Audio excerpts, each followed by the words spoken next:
question ni Senator Rodante Marcoleta si Senate President Tempore Panfilo Ping Lacson kung nga hindi niya pag-imbestigaran ang alegasyon sa mga ginapatihan 18 ka Marines.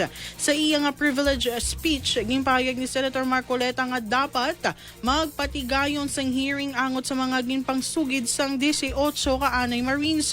Dugang padirima at ang naibaluan nila nga ginupod sila ni Anay Ako Bicol Party List Representative Saldico kag nag-deliver sang maleta sa balay sang presidente sa Ilocos Norte. Suno kay Marcoleta, wala sang maging himo nga tikang silakson nga imbes ipresentara ang 18 ka mga individual sa publiko, gin-question pa niya ang ilang kredibilidad. Suno diri wala man ginpatawag ni Lacson ang mga ginhingadlan nga mga personalidad sa alegasyon sang 18 ka Marines.